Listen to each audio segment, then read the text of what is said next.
Hi, everyone. Welcome to Executive Coaching Demystified, a Real Talk Roundtable. I am Abby Mood, Marketing Director at Velocity Advisory Group. We have some fantastic guests here today. So our host will be Andy Glaub. He is an SVP or the SVP of U.S. Sales at Aflac. Bob Weinhold is EVP and runs our executive coaching department here at Velocity. And then we have two of our amazing coaches, Tricia Seitz and Dr. James Smith Jr., who will add their input into this really exciting discussion. So I will keep that intro short and get out of here so that the experts can take it, but I'll hand it off to you, Andy. And just a couple housekeeping items. We do have the chat. So if you want, a couple people are already jumping in. So go ahead and say hello, say where you're from. We're loving to see people from all kinds of different places. We have Canada, Alaska, Pennsylvania, California. And if you have any questions throughout, go ahead and drop them in the chat. I'll be paying attention to it, and then we'll ask the experts at the end. So yeah, without further ado, Andy, you can take it from here. All right, Abby. Well, thank you so much. I appreciate the opportunity. And for myself, this is an absolute thrill to be here with these tremendous leaders and coaches. I can tell you for myself personally, the return on the investment of executive coaching has been impactful for me for the last 15 years. It's been part of my process to grow within my organization, to grow within the company professionally. It's helped me grow as a leader tremendously. And quite candidly, it's helped me in all aspects of not only my professional life, but it's also bled into my personal life.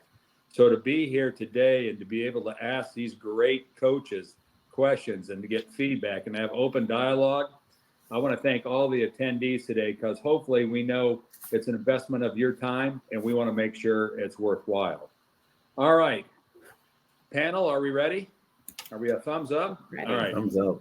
So let's, if I may, let me go into the first question. And really, what is coaching, or quote, what isn't it? So there's often a confusion around coaching versus mentoring versus therapy.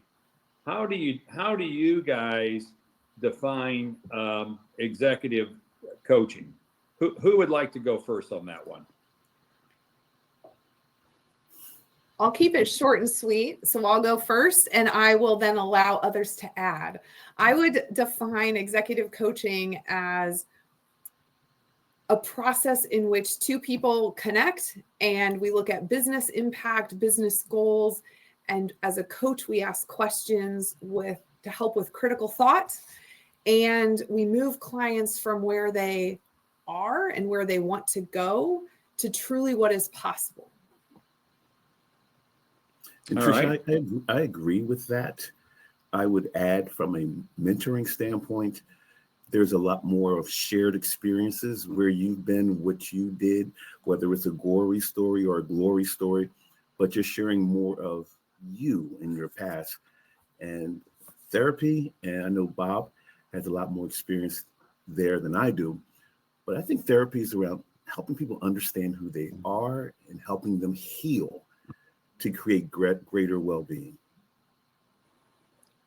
Great definitions of coaching. I look at it as, what are the business results that the business needs to achieve? What are the individual results that individual and or their department need to achieve? How are folks perceived in the achievement of those results? Good, bad, indifferent? Do they have the skills? Do they know when to apply them? And then how does that all relate to the person?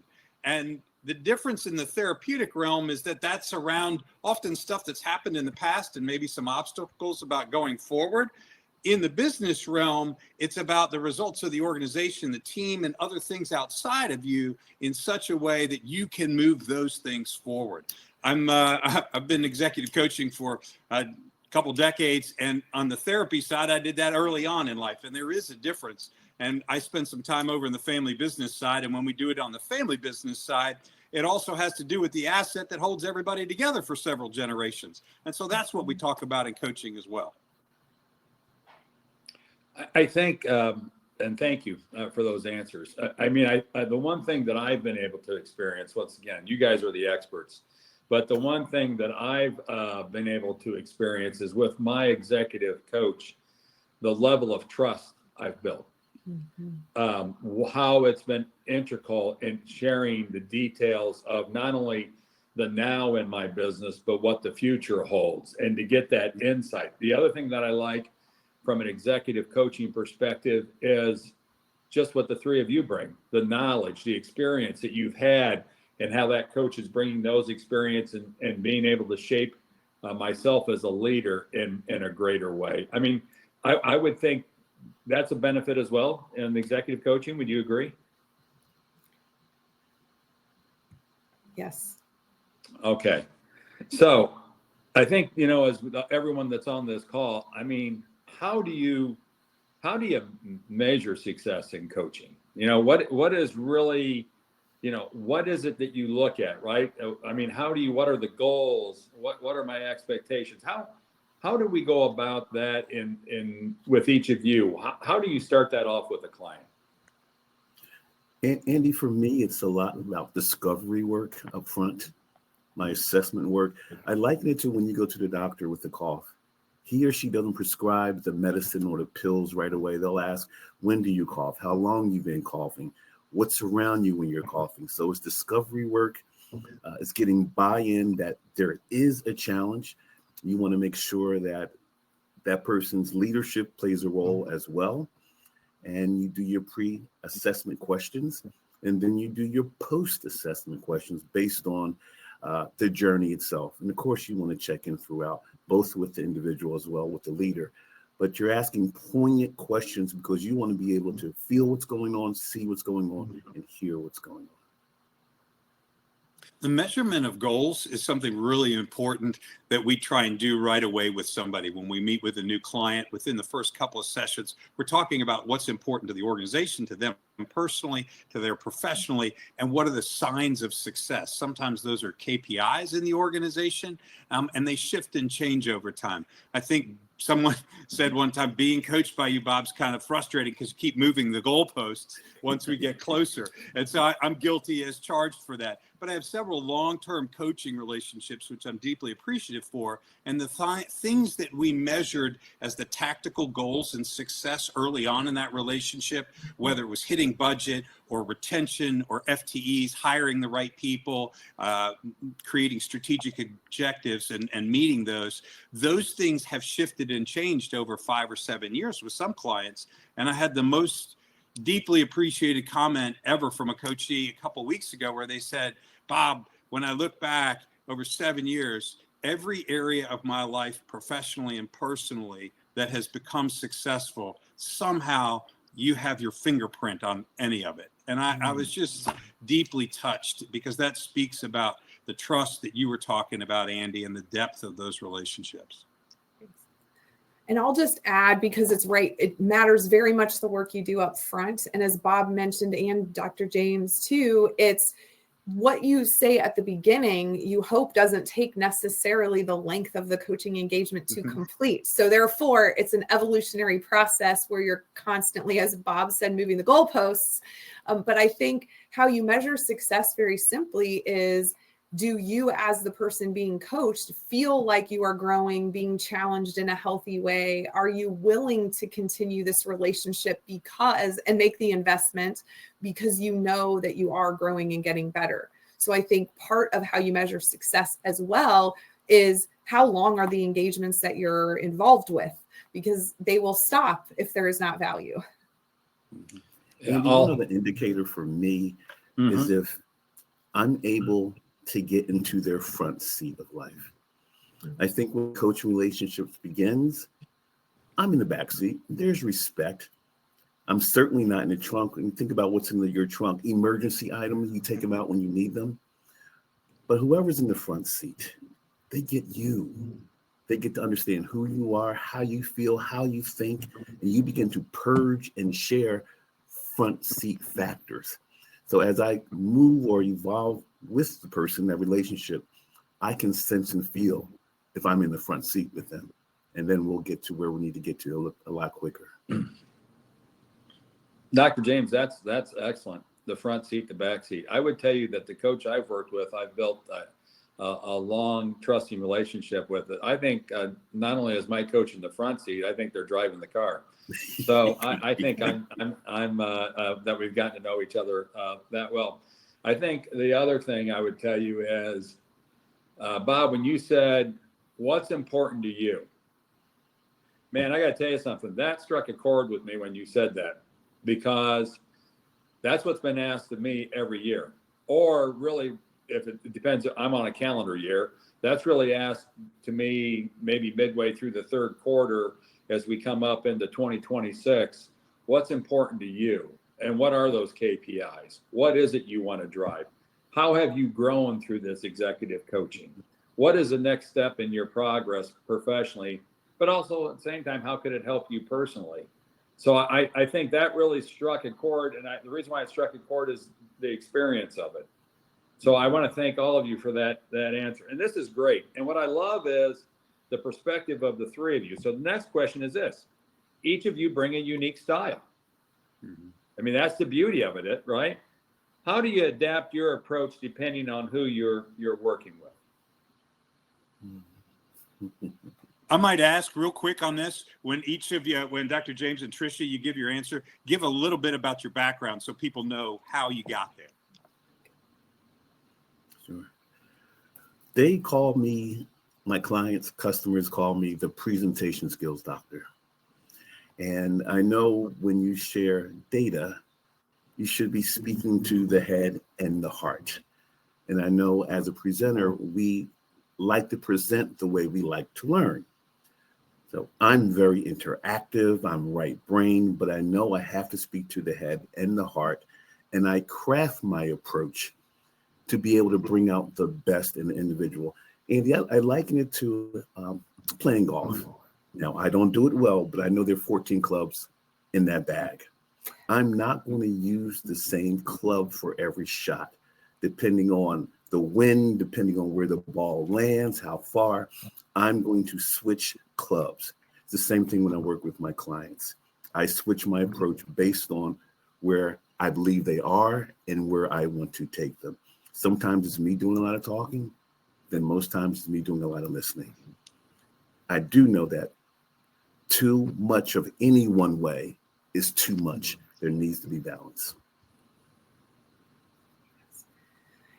And I'll say, Bob, you asked us to share a little bit about our background. My background is in sales management, consulting, and training, all related to sales and sales development.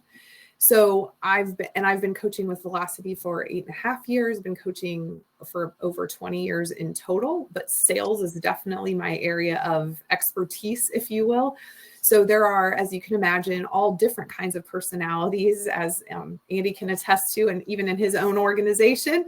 And as Dr. James said, right, we coach everyone differently. What I would say, I ask for one thing to be, and it doesn't matter your style or personality, as long as you are willing to be coached, right? You have a desire to learn, you have a desire to grow. If you have that, we as the coaches can figure out which club to use to help you grow and to do that. So for me, it's about coaching the who, not necessarily the what they're doing, but and figuring out what is the best what's the best way to reach them and help them grow. That's great, Tricia. My background is healthcare CEO, COO of a lot of different places along the way. Performance enhancement background, got a chance to work with the Olympics, and I was a therapist a really long time ago. So for me, there is a clear focus on what are the business results you've got to achieve. Make sure you're doing that. Then we can do the other fun work. And so I focus kind of on how you do that, whether that's tactical or skills related, but I'm certainly quite motivational, and folks say I'm more energetic than they're usually ready for on a regular basis. And so that's part of the engagement that I bring, which is there's optimism, there's opportunity, and how do you get after that in the process? And so back to the part of that Tricia said about coachable, I say usually there are only two requirements for working with me, and it's that you're curious and that you're willing. If you'll stay curious and you're willing to do some things you might not know or might not think will work, then we can do a lot of great stuff. Those are great answers. So I want to kind of go back, if I may, to when I first experienced executive coaching was when I was working with Aflac in Michigan. And I had a different coach come up, and it was through Velocity. And we had a session that was called The Birds. Now, I know many of you are on here as, what is Andy Glaub talking about? The birds. And I'm going to have you guys cover that. Well, let me ask you this. Would you want to give just an overview of that now? And I can maybe follow through with the rest of my story after that. So maybe might make a little more sense. Who would like to cover that? Tricia, you're great at that. Oh my goodness. Okay. So some of you may be more familiar with the DISC assessment, DISC. The DISC assessment at Velocity is connected to birds. And so, for instance, the D, which is the dominant style of personality, is connected to an eagle. And we have Dr. James waving. That I have a little bit of that myself. We also have the parrot, which feels pretty self-explanatory, very charismatic, potentially showy, loves to talk a lot. And then we have the dove. The dove is much more about relationship and wanting to not make a lot of changes very quickly, sometimes struggles with that a little bit. And then we have the owl, or the C, which is analytic, very hard on themselves, but very into the data, the numbers. That's a very, very high overview. And for those in our organization, there's a lot more detail there, but that's what Andy's referring to, is we take these assessments and we sort of get affiliated with a bird or two. So thank you for that, because I would have never been able to explain that. And by the way, I just do know it as the birds. So, and it's so funny because, well, it's not funny, it's actually great, because so many people in our organization have gone through this. Mm-hmm. And what it did for me in Michigan, we had roughly 200 people there that went through that. And it really, from a leader perspective, over a sales division, it really helped me grow my leadership skills on how to have the appropriate communications with each of those different personalities. Now, I take that, what I had in Michigan, and, like Bob, what you said, what's important to you now? Or how are you going to move that executive coach into the front seat? So then a little over 10 years ago, I moved into corporate U.S. And that's a whole different animal than what I had in Michigan. Now I'm working more from a corporate standpoint, and I'm working with different divisions and different assessments of what we call the DISC, the birds. And so it really helped me understand how to work with the various people, and it's been so beneficial. But here's the thing I want to ask you, because I shared with you guys that I have someone who is a dove. Yes. And that dove would love to get into executive coaching, but that dove would like the executive coach to be a dove. My question to you guys, I don't know if that's right or wrong, but is it good for the dove to be coached by somebody similar to them, their characteristics, how they operate? What's your feedback on that? Andy, I think it's an and both. But if you are continually surrounding yourself with like people, you're going to continue to go through that relationship and not grow through that relationship. So I think at times to be coached by someone who is like you, it's value added. But I believe you stretch and you reach more of a greater potential when you're uncomfortable and you put yourself in an uncomfortable situation by working with someone who is dissimilar. I think it's and both. One of the really interesting things about our coaching panel and profile that we use at Velocity is we have coaches that actually can flex to all the different styles on a regular basis relative to what that client needs. So even if they're predominantly connecting with somebody that thinks they may have a similar bird or even an opposite bird type, our coaches are really skilled in that, and very, very few times, if ever, have I heard a call back that they're matched with the wrong style. And I think there's great benefit to learning and understanding. And the disc profile and the birds are behavior based for us. And so it doesn't define you or your personality, but it defines the behaviors that you kind of most align with. And from a coaching perspective, I can assure you some of the kind of B2C sales is a different bird type style that might be successful than somebody sitting in a full boardroom interacting with other board members. You may not want to use the same style in those both same places. Mm-hmm. And that's what I'll say. There are probably coaches that do prefer to work with different styles, as are, in Andy, in your case, a leader who prefers to work with people who are maybe more like a dove. But I think the previous question, right, about for Bob, are they curious and willing? For me, are they coachable?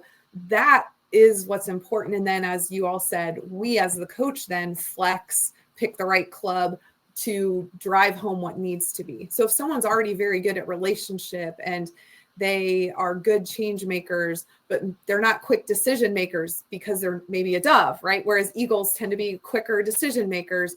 Then as a coach, we would know to perhaps press into questions related to their decision-making, areas where they need to grow and can get better and stronger. So again, we can work with any style. And I do think it's, as James said, it's best to stretch, right? And probably work with different styles. Andy, I experienced this early on in my life. My parents were divorced when I was 11, so no father in the house. And I became attracted to my teachers and my coaches, most of whom did not look like me. So I had Irish coaches, Italian coaches, Jewish coaches, you name it. And I learned something about each culture. I still maintain my own, but I learned more about the others because I had that experience, even the experience of eating gefilte fish. How many Black folks have eaten gefilte fish? So having that diversity in my coaching team and having different coaching styles working with has helped me tremendously personally and professionally. Those are great answers. I just, once again, I just do a plug for the DISC assessment because of the benefit it happened to me. I think for myself, one of the values of it is it helped me become a better leader, and it helped me be a better leader and partner to people in my organization. And from my seat, a better individual for delegation, to trust them for the roles and responsibilities for themselves as leaders, and to understand that. And I think that assessment helped me understand how to work with different individuals with my organization. Though we're all completely different, maybe different styles of how it go, ultimately we all want to win. And then how does that all come together as a team? And how do we all have our roles and responsibilities we have? So I think those were great answers. I want to talk a little bit about current trends, because this is something I think that's very interesting. I mean, look, we've seen our world has changed over these last few years, and maybe what things happened now to where they were 8, 7, 5, 6 years ago are a little bit different. What are the themes, or what are the challenges that are showing up most frequently with leaders in 2025 that you guys are seeing? I will go lead off again. I love it. For me, one of the challenges or opportunities I'm seeing is, and Bob does this really, really well, that's maintaining the human connection during a technology-centric time. We hide behind our screens, we hide behind our phones. At times now when people call you, they don't leave messages. We're so ChatGPT, artificial intelligence centric. And I think we're losing the human side, the human connection. I don't know how many workshops out there that do distance leadership, but I know Bob and the other coaches at Velocity. Fortunately for me, I'm on board. This is my second year, but really maintaining that connection during the time where we're not connected. Yeah, let me jump in on that. I think there are still some lagging challenges from COVID era where people left the workplace, where things were all remote and distance. And so in that, the cliche is water cooler conversations, but the ability to develop the subtle leadership and management skills by imprinting and watching other folks do that and having those discussions about what works and what doesn't, didn't happen over the last several years. And so we see leaders moving up into higher levels of responsibility and accountability in organizations without the necessary time requisite skill sets along the way. And at times a little bit of defensiveness or resistance to receive it. So that's kind of on the public company side. I'll say on the private family-owned businesses that I spend a lot of time in, we're moving towards the succession era with many, many different places, which is how does the next generation get up and get ready? How does the senior generation transition out? We don't say leave or get fired, but how do they move aside? And so how do you do that in a way where you demonstrate the receptiveness and the respect for the opportunity that you're given, but yet find the right way to command some of the autonomy that your senior generation had to cut their teeth and feel great about the skills and the work that they do. But the company's a lot bigger and a lot more complex, and they may be protected and can't live through those things that they grew up knowing were most important. And so those themes are kind of struggling and challenging on both the private family-owned and the public side. And I'm just going to add, and it's not a new challenge, I don't believe, but I still think there are more and more is being asked of leaders with less and less resources to support them. And so you do see burnout and overwork and so many priorities that at times it's unclear about where they should be spending their time. So there's a lot of difficulty around really, sometimes it's conflict resolution. It's also around priority management, and priority management then leads to time management and just organizational skills as well.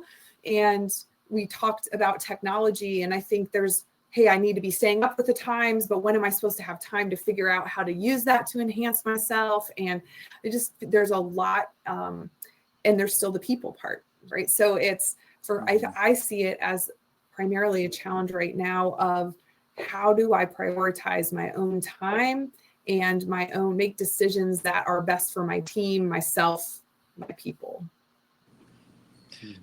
You know, Tricia, that's really right, prioritizing your time. And I think things have changed since COVID in all aspects of our world. But really, you think about from an executive coaching standpoint, I prioritize that time. My session with my coach is every Monday morning at 7:30 a.m. Why did I choose Monday at 7:30? Setting the right tone for me for the upcoming week. A reminder of what my KPIs are. What's important to me as a leader to my organization? How am I going to be able to drive the right message throughout that week? And then to really come back and know that at the end of the week, to follow through on that on the next following Monday at 7:30 to recap, but then to talk about that. I mean, that's prioritizing. So let me ask you guys something. I mean, you know, what is, you know, you have executive coaching and you guys do it and you do it extremely well. But what's a common aha moment that people have while they're going through coaching, right? You know, you're new to this, you've not done it before. I mean, you guys know this. You know when the person realizes, all right, I get it. Now I know why I'm doing this and the impact. What are some of the common ahas, if that's the best description? Well, since I just talked about time management and priority management, I'm going to jump in because one of the biggest ahas around that particular topic, which is common, is that there's an aha that this isn't always the company's fault or someone else's fault that I'm struggling with managing all of these things. So one of those ahas is, I don't have very healthy personal boundaries, and I'm trying to be a heroic leader and do everything for my team. And I'm not delegating anything because I'm not trusting them to do things. So that's one of the ahas I would say, is having that epiphany that it is my own responsibility to manage my time and to say no sometimes and or look for other solutions. And I have another one, but I'll let you all go first, and then I'll add another one at the end if you haven't gotten there. Bob, you want to go too, or want me to jump in? Yeah, I'll go real quick. And Andy, you set this up early in the conversation. I'm a big believer that changes and insights that you get that you don't action aren't very valuable. And so I have learned through a number of experiences that when people apply professional changes as well as personal changes in a similar format, they tend to stick and get more traction. And so an example of an aha moment is, hey, I'm fairly conflict avoidant at work. I just don't like having those conversations. They're really difficult. They build up. And then every once in a while it goes, can we stop? Can we switch to, hey, what's life like for you outside of work? Well, how's things with your kids, your family? And then I get some sort of story that clearly indicates a major impact from not having direct, candid conversations. And the person's like, boy, it's so painful. I wish I didn't have to do that. And I said, wait, didn't we just talk about this? And so those are where the light bulbs go off. So I say, literally, I want you to start that conversation at home and in the workplace. And they'll invariably come back and say, holy smokes, actually, my wife or my husband just said, this coaching thing that you're doing at work is showing up at home in a really great way. Keep doing that. That's powerful. Bob, my thoughts are somewhat similar. Some of the words you use really resonated with me. As the presentation skills doctor, I've taught in 43 states and 35 countries. And one of the ahas I consistently get, even now, is that most people believe that presentations are about content dissemination. Here's data, here's data, here's data. And when I tell them presentations are a combination of information and experience, creating an experience for their learner, like what? I want you to remember this. Relative to the data, facts fade, stories stick. Yeah. So Bob just said, he'll ask the question and someone will invariably talk about a story. That story sticks with Bob and helps fuel the additional information he's going to share during that coaching moment. So even during virtual call, virtual presentations, in person, we have to create the experience, not just the data, because I think Bill Gates said in 1996, content is king. Well, we're in 2025, content is free. I can go online and get content. So if you're going to be with me, give me more than just content. Mm-hmm. Give me a memorable, sticky experience. Mm-hmm. Yeah. Okay, I am going to add my other one because it's different than what else we've just talked about.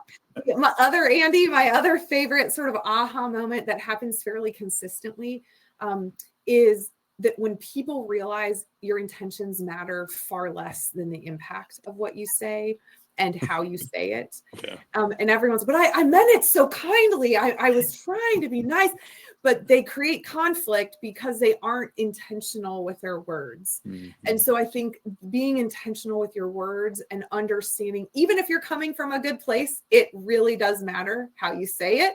Mm-hmm. And that's the other, I'd say, big aha, especially as you're an executive and you are working, more people, more eyeballs are on you, the impact of your words continues to elevate. And I think sometimes leaders underestimate the power of their words. Very true. Well, this is good.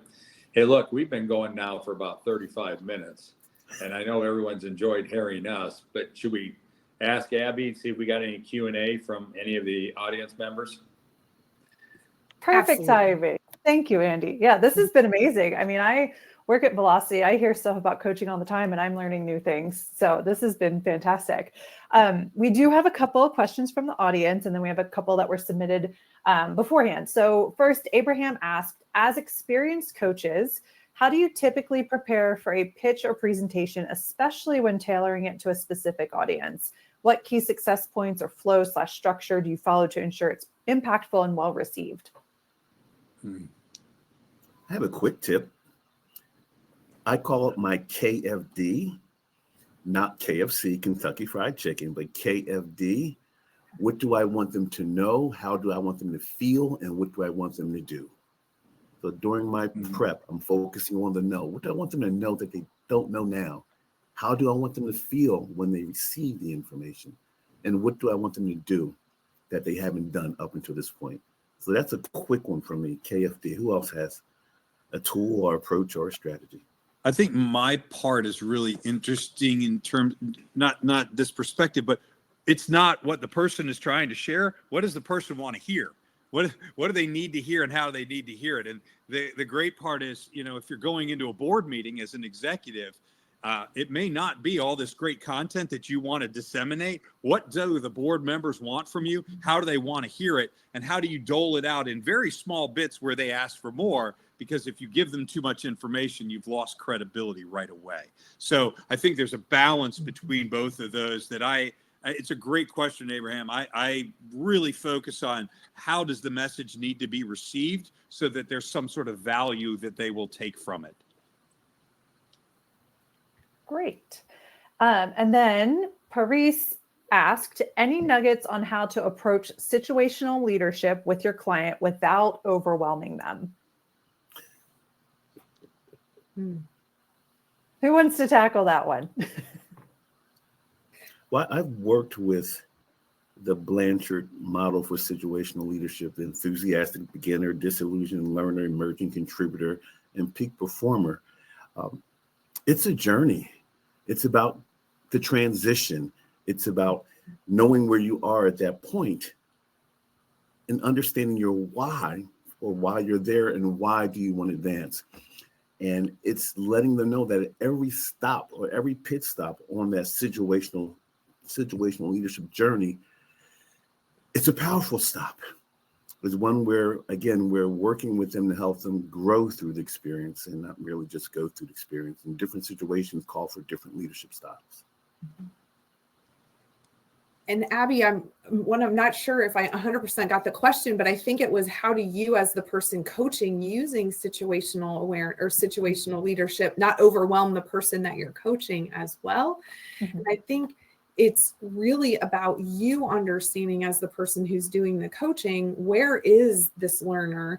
Are they, beginning? And this is where, if I'm asking them a lot of questions to help them learn and develop, but they actually don't know the answer yet, right? I don't need to tell them it's clear that you're still in the beginning and this isn't knowledge you have. I would perhaps just know, as the person doing the coaching, that this is a beginner. And so therefore I'm going to handle the way I coach them differently than someone else.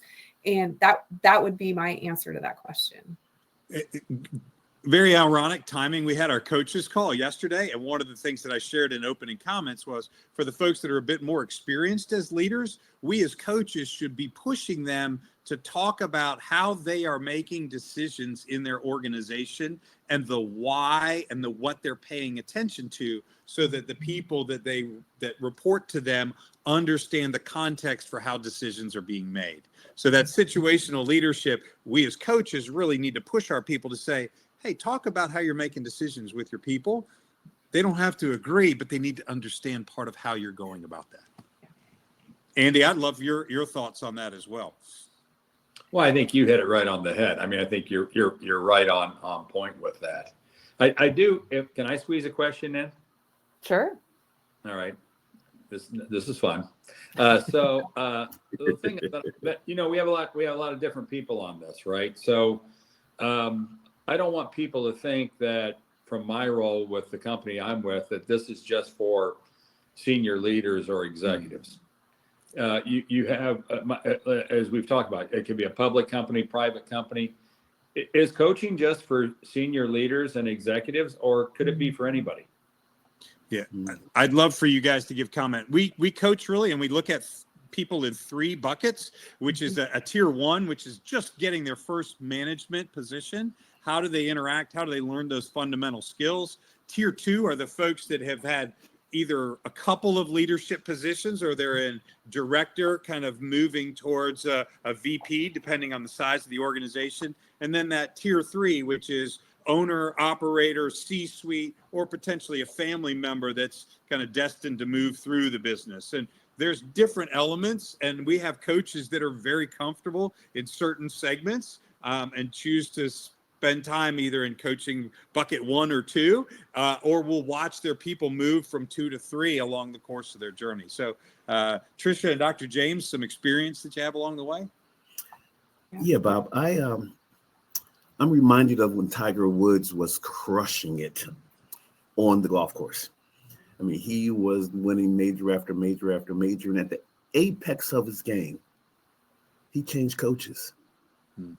He didn't say, I'm going to play by myself without a coach. He got a new swing coach to alter his swing because he didn't want to go to the next level. He wanted to go beyond the next level.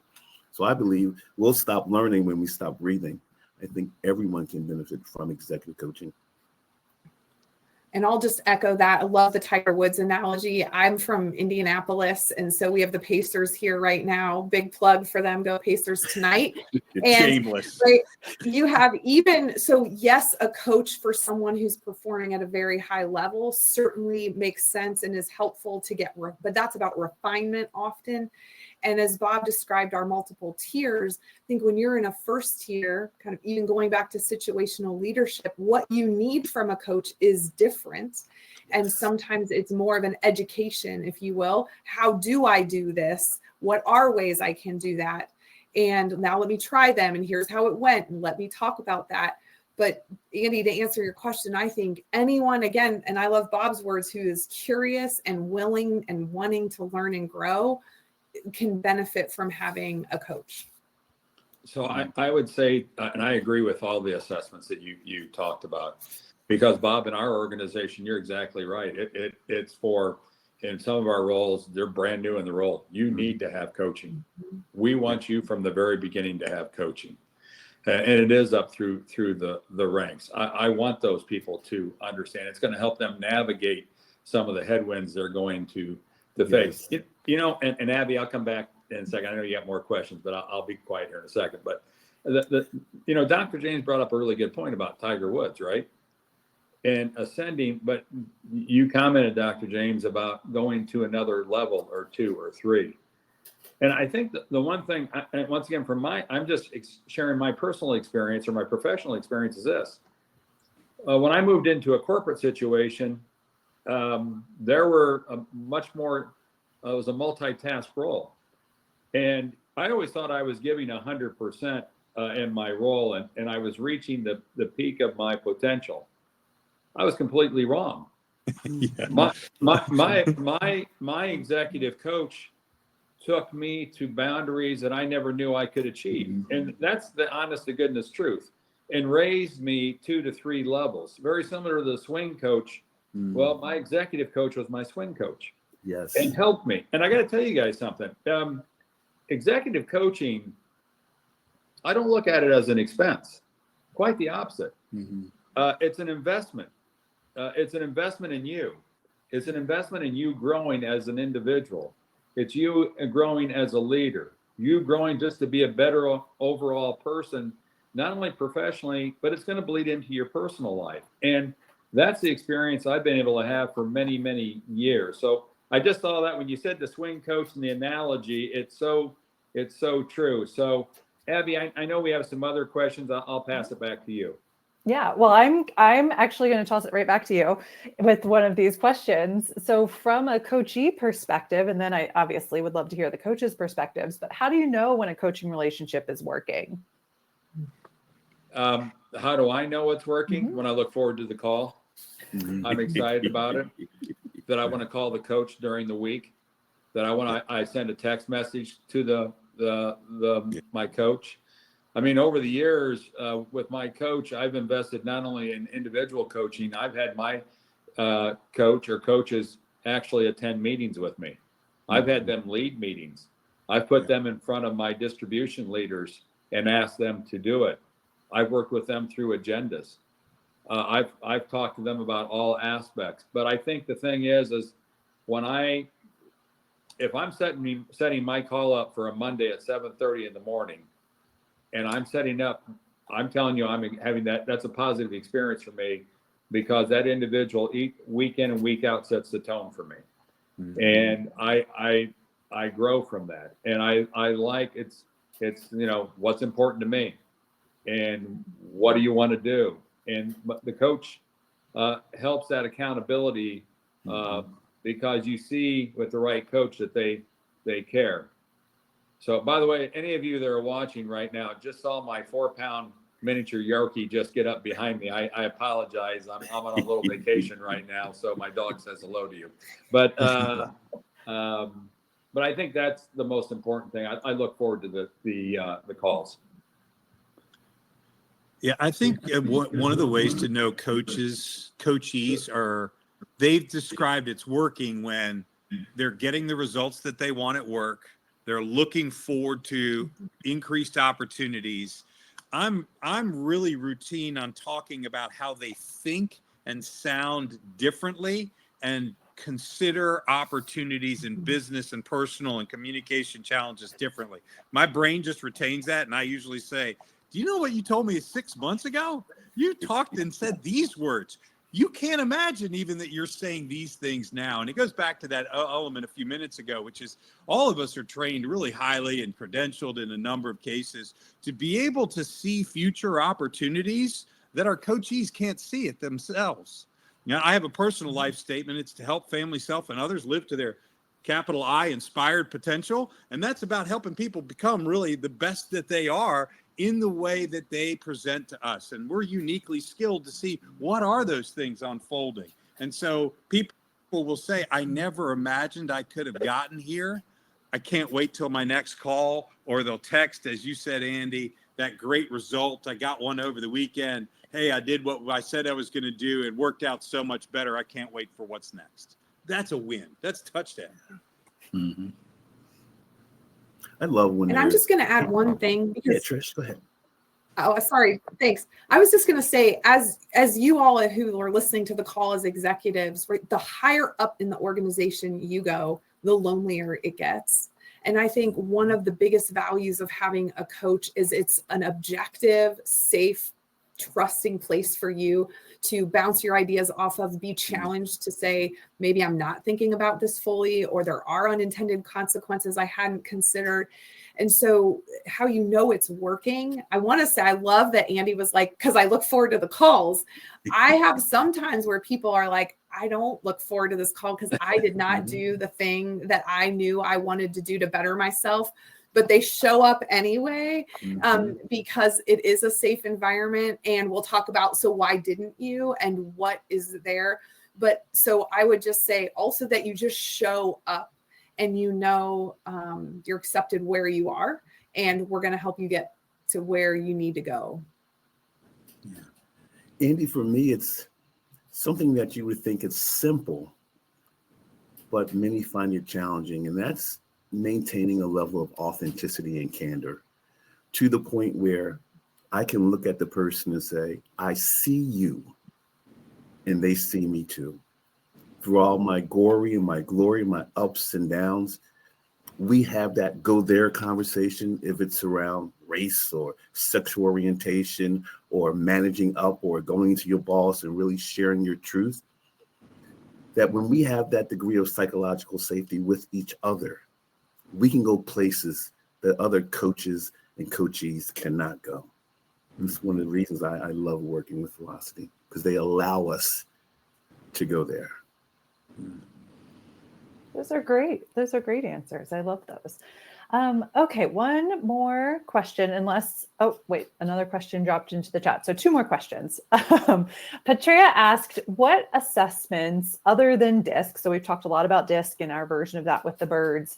What other assessments other than that do you have ready in your toolboxes and do you use with coaching clients? I'm a little old school. I still pull out the Myers-Briggs, personality type indicators, strength finders. I'm a big advocate of SVI, which has become core strengths. It looks at your motivational value system. And in addition to DISC, which we use as we described already. And then the other one I like is Working Genius. Yeah. Cool. And I think the one piece that we use very frequently in coaching, and we do it in 2 different kinds of ways, is the 360 evaluation. And for those of you that are not familiar with that, it's how do the people laterally, below you and above you see you. And sometimes we do that online with up to 10 or 15 people. And then I'm very frequently doing interview style. And so I'll ask somebody to give me 6 people around them. And I ask them to get 15 minutes on the phone. And I ask 3 standard questions. If I were to do this with Andy, I would say, hey, what is Andy really good at doing? Where does he add value in his organization? And then I were to say, if you were to pick 2 or 3 areas for Andy to work on that would be really helpful for him or for the organization, what might those be? And then I do this kind of Bob Weinhold thing and say, hey, is there anything else I should know about Andy? And between those 3 questions, I can tell you, I can gather almost all the information and more that the online survey will do. It's a little more labor intensive, but I take and distill that information through RAW. Those are my initials rather than GPT. I put it up here, and then I give Andy those themes, and I say, hey, these are the things you should keep on doing. How are you going to keep on doing them? By the way, these are some things that you might want to focus on, because independent of your intent, this is how you're being received. And by the way, there's a couple other principal things, like a call I had this morning. Hey, maybe Andy's not spending enough time in the office, or he doesn't have that perception. That's not about Andy. That came from a call this morning. But people are not seeing you presently, and that's impacting how you're delivering your results. So those are the tools that the 360 piece is really well utilized in the work that we do. Yeah, I love the 360s. I've been on the receiving end or participating end of the 360. And it's so interesting to get all the different perspectives from the people who you manage, the people who have managed you. I pulled in some coworkers from other companies that I've worked with. And it's really interesting to see everybody else's perspective and see the different perspective amongst the groups that you work with. I think that's one of the biggest things that's helped me grow personally. Mm-hmm. All right. So I think we'll wrap it up here. So one final question, which kind of ties into how I wanted to take this out anyway. So Abraham asked what are some key steps, some recommendations for someone looking to transition into a leadership role around specific habits, mindsets, types of experience that help build credibility and effectiveness.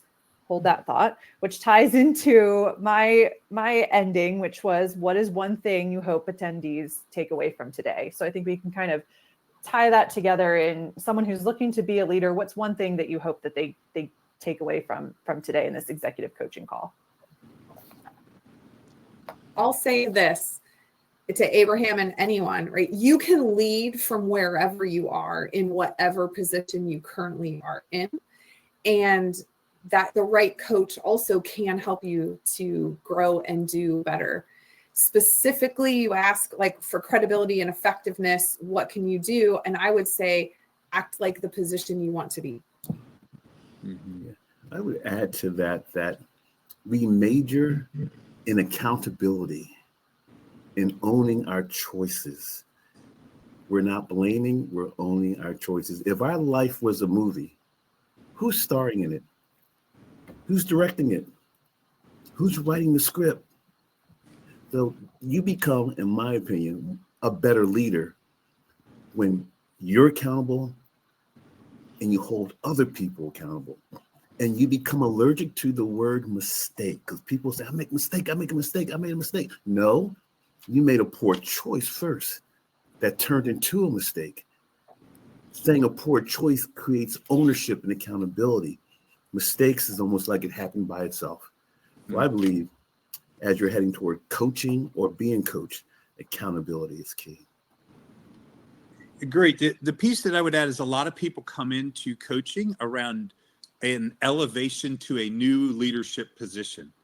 And one of the most important success factors in a new leadership position is not doing the leading and the managing in the same way that you did it in the position before.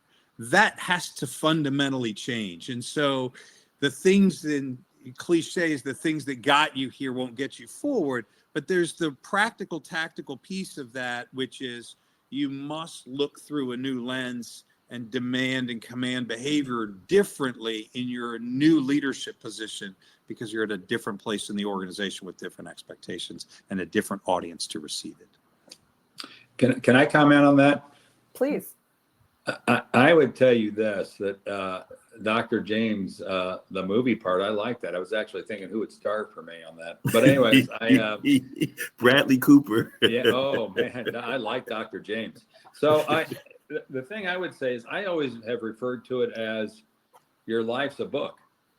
Mhm. And my chapter that I'm at in my life is much different than my youngest daughter's. And so you get the opportunity every year to write the next chapter. And hey, some chapters are better than others. But the one thing that I believe in is that if you want to grow as a leader, the most important person you have to believe in is yourself. And when I look at executive coaching and I look at my executive coach, that's someone that's on my personal professional board of directors. Yeah. And then who are other people that I can surround myself that are maybe from different areas of work that I trust that can be part of my board of directors.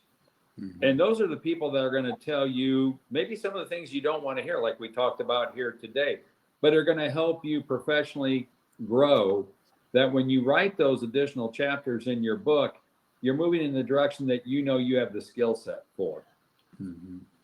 Yeah. That's great.